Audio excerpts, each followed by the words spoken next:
And we're, of course, talking Patriots season opener, Mac Jones debut, mixed bag. Everyone's had their bite at the apple by now. Mac was good.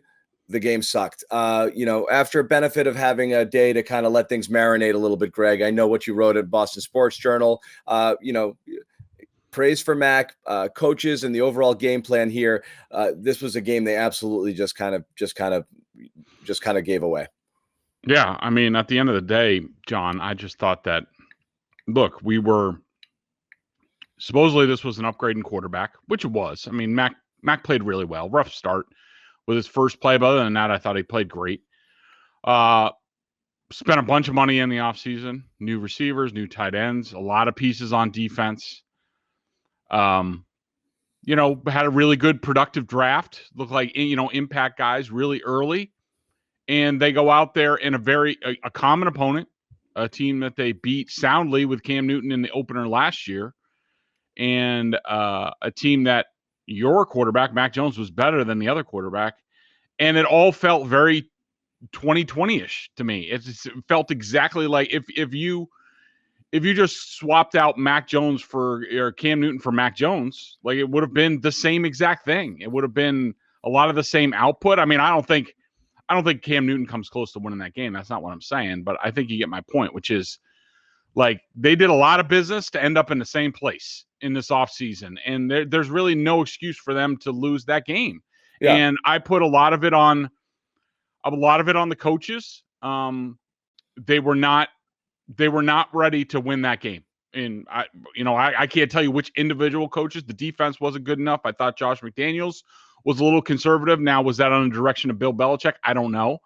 But is Bill Belichick too much the CEO coach now? And now he's got Matt Patricia in the Ernie Adams spot up in the coach's booth doing a lot of stuff. Like, I don't know. It all didn't look very good. Like, I don't want to hear any excuses about it. It was just a fumble. It's just a fumble.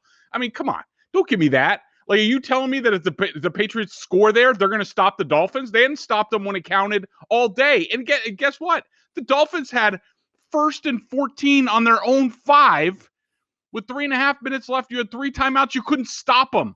And so I don't want to hear anything about it was just a fumble. It wasn't just the fumble. If you think it was just the fumble, you're covering up what's wrong with this team, which is this is a losing team going back to the end of 2019. This is a losing team.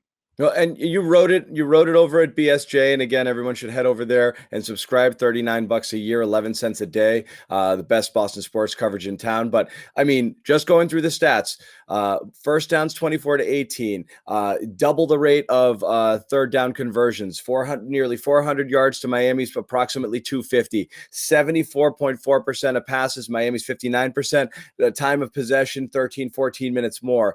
That's a game you win by 2 scores going away. Easy. So my question to you is, what were they? I understand conservative with Mac maybe early to get the jitters out of the way and make sure the kid wasn't going to be overwhelmed by the moment.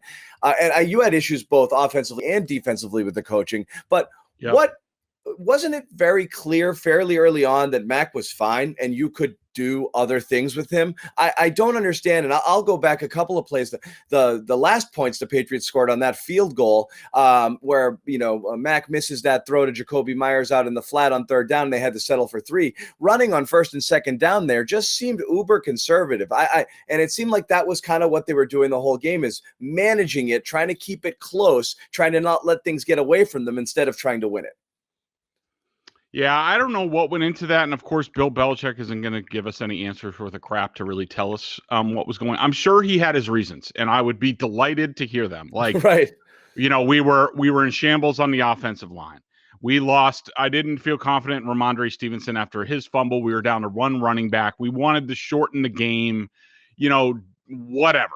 We're not that great at cornerback. We're just trying to shorten the game right now. Yeah. It's early on in the season. We're rotating a lot. I'm sure there are a lot of valid reasons that I would be delighted to hear from Bill Belichick, but he won't tell us. But at the end of the day, you're right. I mean, I think they were overly conservative all over the place. And here's the thing. When you play that way, when you say, all right, we're going to win a game, we're going to try to win a game 19-17. That's what we want. And you manage the game that way. Yeah. Like it's, how many plays? They had 3 14 plays drives. The more you do that, the more you don't go for big plays and just score points. the more you increase your chances that crappy things are going to happen. And crappy things kept happening. And what they needed to do was, I mean, I remember when they got the interception, which was a terrible play by Tua. They get an interception. They had the ball at the 50, like 8.5 minutes left. And I'm like, take a shot. Like, Right. put it up. Like, at that point, look, let's all be honest here. If Tom Brady was the quarterback here at the time, they would have gone up top. They would have scored. They would have gotten a stop on defense, probably a turnover, and then scored again, and they would have won going away. Yeah, which we'd see exactly. That seemed like the old Patriots. It's 2 years removed now, John. And now or even more, going back to Brady's last season. Like, that's so far gone ago. I don't even think we could talk about it anymore. Right, where the Patriots will do all the things necessary down the stretch to win, and what was seemingly a close game ends up a 2-score game because the other team pukes all over itself. This time, the complete reverse happened, and the Patriots are the ones who did it. And this felt exactly like the type of game they would have won and not deserved to win a couple of years ago, 3 years ago, 4 years ago.